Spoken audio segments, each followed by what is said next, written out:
Thanks, Chrissy. Thanks to the organisers, and thanks to all of you for turning up and coming to hear a little bit about Alma, amongst other things.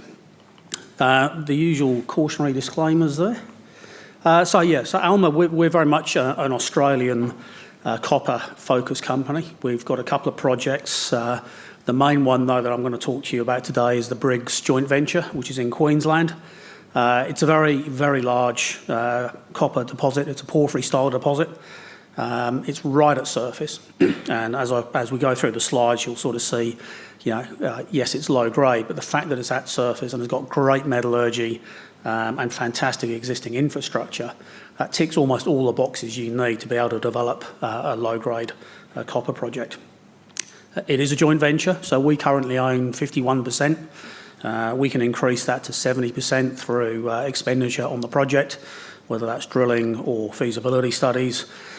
We've got about another 7 million Aussie to spend to get to 70%, and then it becomes a contributing joint venture with the usual dilutionary provisions in there. It is very large. There's over 2 million tonnes of contained copper metal in there, so it is one of the largest undeveloped copper projects in Australia. But we see very significant upside in both tonnage and grade on the project, and hopefully I'll be able to illustrate some of that as we go through. I won't say much about the corporate snapshot. You can read a little bit about that later. A large number of shares on issue. That reflects that we've been around for a number of years under a few different guises before. Not a huge amount of cash in the tin at the moment, just enough to finish the current drilling program. But we do hold about $3 million worth of shares in another company called Caravel Minerals, which has a very large copper deposit here in WA. So we've got some common shareholders there and some common management with Caravel. You see we are well supported by Lowell Resources in particular, who've participated in a couple of our raisings recently and been buying on market. And then our chairman, Alistair Cook, who was until very recently the biggest shareholder in the company. Right, so let's talk about Briggs. So where are we? So we're in Queensland. The project is located about 60 kilometres due west of the deepwater port of Gladstone.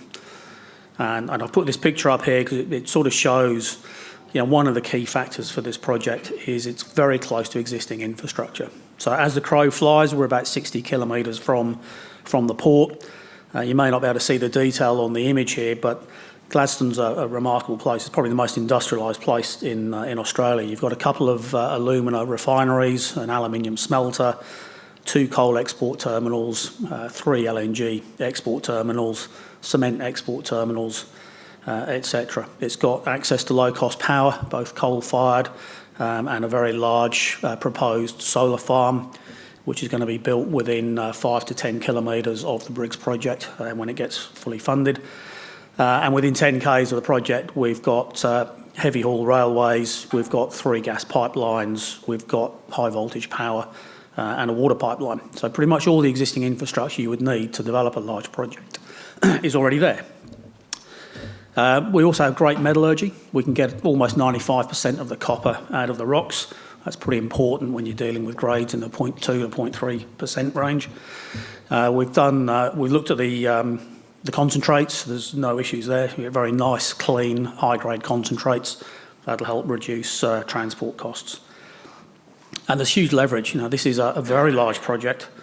It's very similar in grade and tonnes to Caravel. Caravel, who's more advanced than we are, they're almost through their definitive feasibility study. They've got a market cap of around about $150 million. Compare that to ours, around about 15 for basically similar type projects. You can see all we've got to do, hopefully, is keep educating the market about who we are and keep advancing the project, and there's a lot of value that can be unlocked. So we have just finished a scoping study. As is often the case with scoping studies, there's not a huge amount that we can say. But what we can say is that we were very pleased with the results. It's given us absolute confidence that this deposit could be commercially viable using very sensible assumptions about mining costs, processing costs and metal prices. And we, as a result, have progressed immediately into a pre-feasibility study.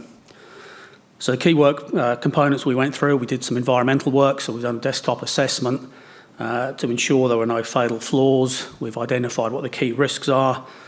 We've put a detailed permitting pathway in place. I'll talk a little bit about the mineral resource on one of the subsequent slides, but it is very large, almost 1 billion tonnes.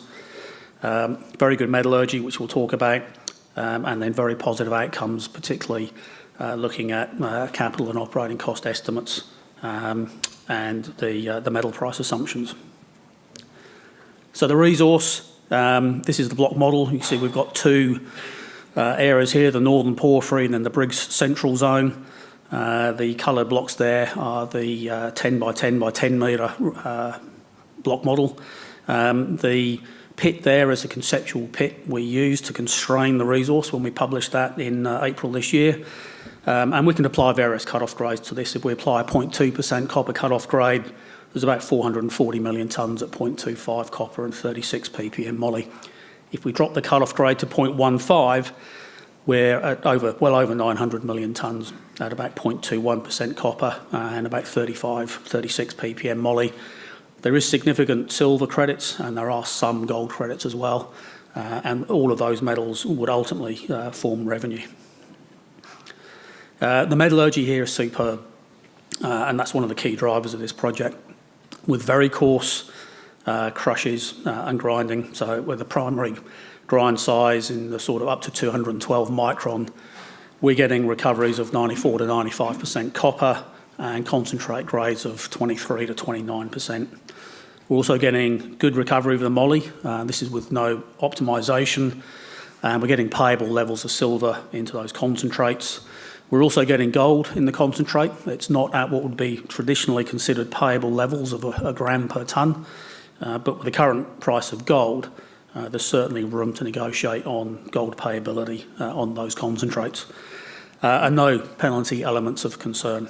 A lot of work still to be done on optimising this, but very, very encouraging first pass. A couple of areas for obvious value addition here.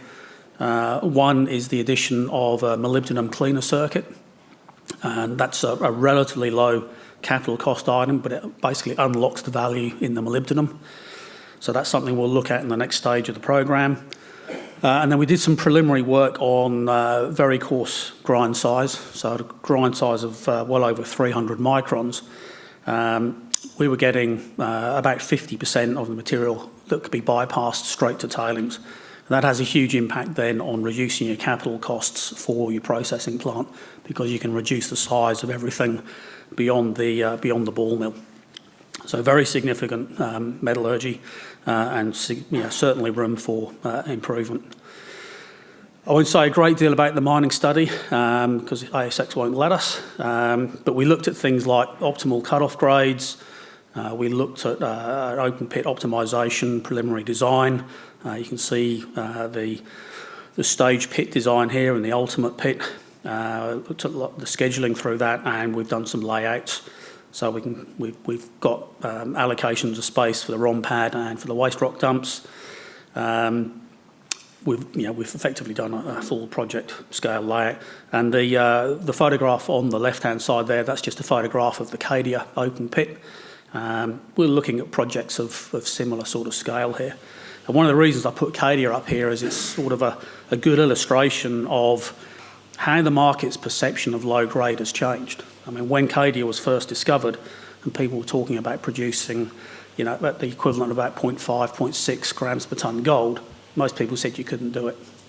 We're facing exactly the same issue with copper at 0.2%. People are telling us we can't do it. I'd argue that our numbers suggest completely otherwise, and if you took this project to North America, where they've been mining at 0.2 to 0.3% copper for the last 20 or 30 years, you'd have a very different reaction. So it's more about education and the lack of obvious examples of something similar in Australia that's driving the value here.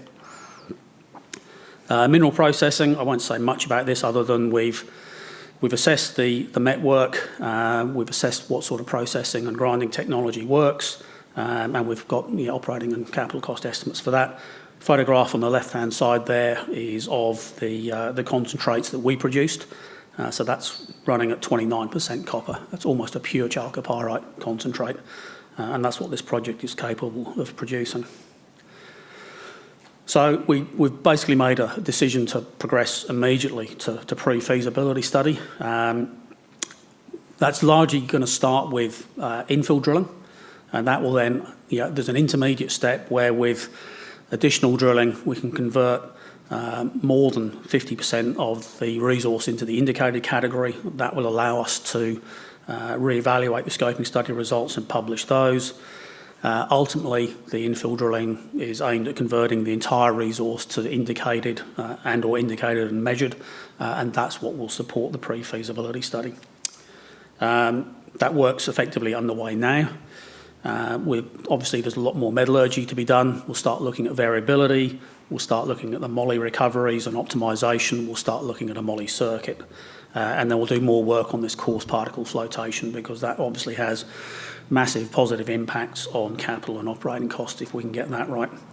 And we'll also be commencing baseline environmental surveys, and that's sort of almost on the critical path. If we want to have a sort of a decision to mine in 3, 4, 5 years' time, then we need to be doing those baseline surveys right now.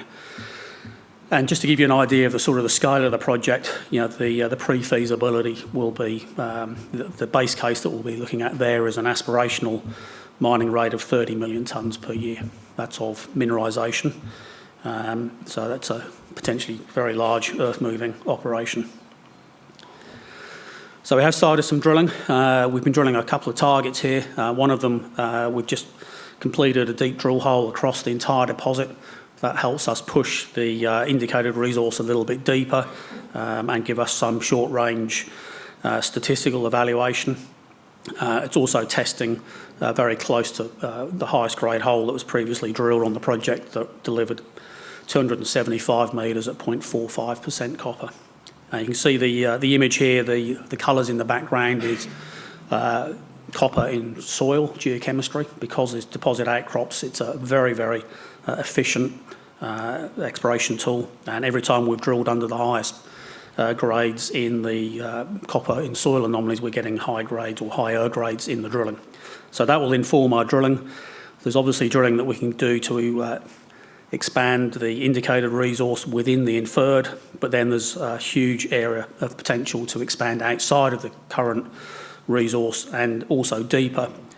So I would suggest that the 932 million tonnes is just the tip of the iceberg here, and this project will almost certainly grow in size in the fullness of time.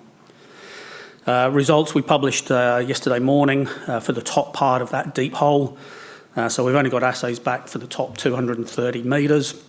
That pretty much assayed from surface to where we stopped the assays on that particular batch, 222 metres at 0.26% copper. And then a little bit deeper down the hole, between about 375 and 575 metres, we've got mineralisation that visually, with visual estimates of chalcopyrite abundance, looks to be higher grade than those assays that we've just recently received. We expect to get those assays back in about 3 to 4 weeks' time. So we're very much looking forward to those. And we're close to finishing another hole, which is 80 metres to the north of this, chasing up that contact zone as well. So what do we look like over the next 6 months? It's basically drilling. As the big man in the US says, it's drill, baby, drill.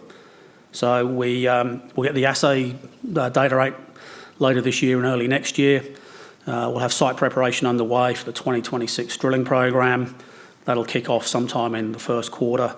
And in parallel with that, we'll be kicking off MET programs and kicking off those baseline environmental surveys. And just following up on today's first talk, I just thought put up in here, why are we doing this? Well, if we look at projected copper prices, we'll see that the copper prices are basically supporting a higher for longer copper price based on demand, but particularly on the supply disruptions that we're seeing right now. I think that's it. Thank you very much for your attention.